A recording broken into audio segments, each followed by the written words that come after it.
Dragi suborci, ako tražimo izvore uzroka i prošlosti, izvore naše budućnosti, onda filozofi, političari, učeni ljudi kažu i mnogo govore, ali to su obično moral, ljubav, sjećanje i podsjećanje.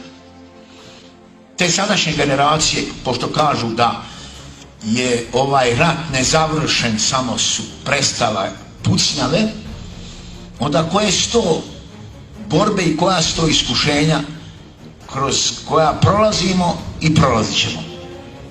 I šta treba raditi? Treba raditi, treba učiti i treba činiti dobra djela u ovom momentu. Treba prepoznavati opasnosti. Da li ih ima? Ima, i to mnogo ih ima. Doživjeli smo da je grb Jugoslavije sa 5 buktinja, pa je 74. dodata 6. Tiho, neprimjetljivo. Pa 71. amandmani i mi smo poslali priznati muslimane. Odotle smo bili, pa 74. nacionalno opredjeljeni. Kad se govori o Jugoslaviji, izvršena je disolucija, srušena je ta država. Da je valjala, opstala.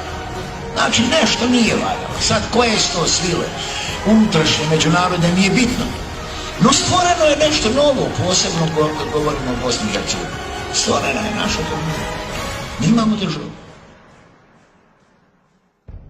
Čuli smo i riječi Karadžića, nestaće narod ako počne rata. Nije nestao narod, nije Bosna. Podijeljena onako kako je mišljena. Tiho će pasti, šapatom će pasti. Velika Srbija na liniji Karlobag, velika neka Hrvatska na Drini, ali ne.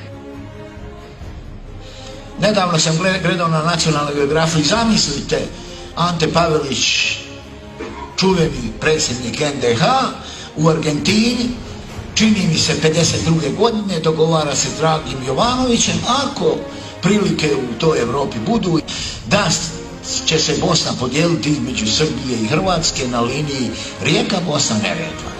Pa 92. godine, da se ne bi desila 41. hajmo mi pobiti muslimane.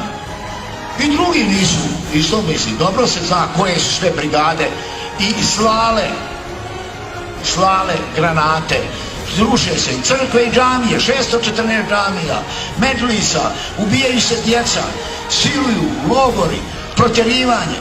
6 strateških Srbi su imali ciljeva, jedan od njih je razdvojiti se od druga dva naroda. Kako razdvojiti? Ono, otjerat, protjerat i jesmo. I otjerani, i protjerani, i ubijani. I o čemu se sad radi? Nema ograđivanja od tih strateških ciljeva, čak ideolozi te politike, iako su u Hagu, iako su osuđeni za ratne zločine, nedavno dobijaju povelje od Skupštine Republike Srpske. I u mome narodu, ratni zločinac, osuđen u Republici Hrvatskoj, koji se zove Fikret Abdić, imenovan je za načelnika općine Kladuš. I čovjek se pita, ljudi, u kom mi to vremenu živimo? Pored tog urbicida, pored genocida, ubili su i duše naše. Da, mi se sjećamo nekad, dokle će, ja se pitam, moj narod biti naivan, biti uspavan, pa okretat se nekoj utopističkoj ideji i kod nas. Svako, maltene Cmid reći, nećemo zaboraviti, ali ćemo oprostiti. Ko si ti da praštaš? Pamti, uči. I sjećam se 92. godine na televiziji, ide se sa zastavama Jugoslavije, sa Titovim slikama, kao Tito je dobročinitelj, bratstvo, jedinstvo i tako dalje. I moramo malo biti oprezni. I u Drugom svjetskom ratu bile su 3. muslimanska, 8. muslimanska brigada u Krajini, 16. muslimanska. Ali tvori su nama ovdje koji su htjeli da nam danas raspamete.